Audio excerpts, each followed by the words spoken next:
And so, I chose to begin again. I let the flames burn away my kingdom and crept away from the scorched earth I once called home. It was not in defeat, but in hope that I left, and with my blade in hand, I vowed to continue my search for what had eluded me for so long.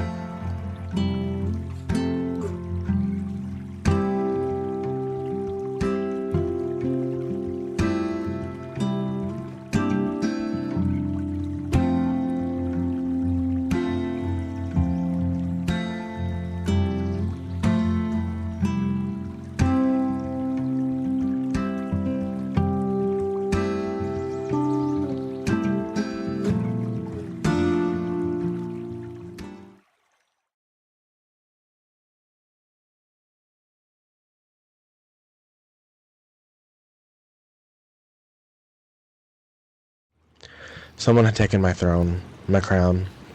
No, that isn't entirely true. I gave it to them. And then I was actually surprised when suddenly I was tossed out onto the street. My father died in battle long ago, as did 3 of my brothers in arms. It would be a lie to say that the memories I treasure of them did not persuade me to retreat. They all died young, after all, younger than I am now, younger than I was when I began that last battle. A war that raged for nearly a decade with nothing to show for it other than battle scars. I was tired, I was broken, I was lonely, and yet, still I yearned. My noble lineage had been all but overshadowed by my own mounting's mistakes. 'Twas my sister that carried on the family line. I was nothing, or at least it felt that way. Even in the land of my father's father, there was nothing left for me. I was a displaced prince without a kingdom. My existence felt like trying to grow flowers in a desert. Everything was pushing me to leave.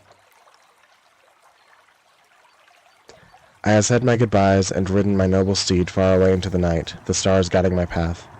Made too many promises to return, as I had yet to realize the difficulty of the journey, and some may think me reckless or manic, but the truth is, this is a long time coming.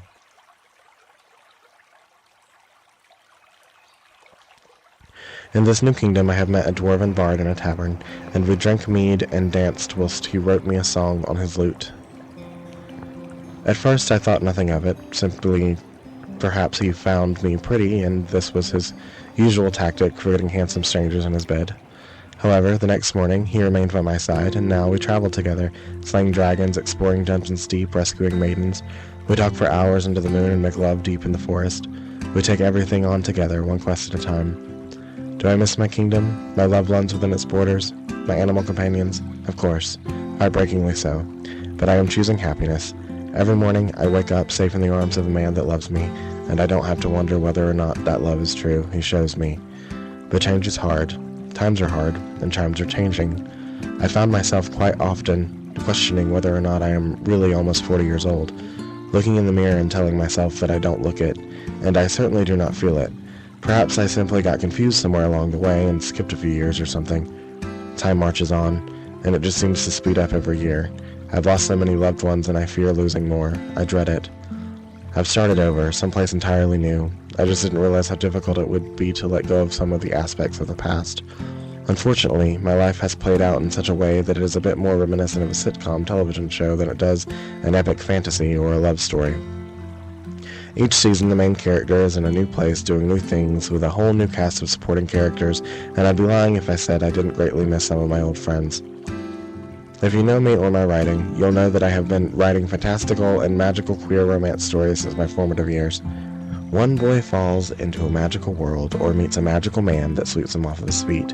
Fantasy battles and whirlwind romances take over, but the truth is that I was using that as an escape. With a pen and paper, I crafted and created the romantic love that I so desperately craved in real life, even while suffering in abusive or neglectful relationships, and thinking about that just kind of makes me sad. I didn't fall down the rabbit hole into an enchanted kingdom. A vampire didn't romance me into a stupor. We didn't fight through a horde of demons to escape those who would subdue me. The truth is that I'm not special. I'm not a hero. Sometimes I don't even feel like the main character of my own story, and I think that needs to change. And so, I have a ton of new creative ideas and plans. I have switched medications and feel as though I haven't been this mentally balanced in quite a long time. I am meditating once more, and I want to start praying at the temple again. I'm having new experiences, and I'm opening myself up to new possibilities, all while learning from my mistakes and making better choices and decisions for my life. but also living how I want, and for once I can actually see a future for me. Because of this, I am determined to meet my goals and smile big along the way. Don't worry about me. Pray for me, of course, but be happy for me. A new venturing party would be great, but in the meantime, I have a blade to fell my foes and a shield to guard and protect those I love, and I'm laughing more than ever. That's all I really need in this second quest of mine.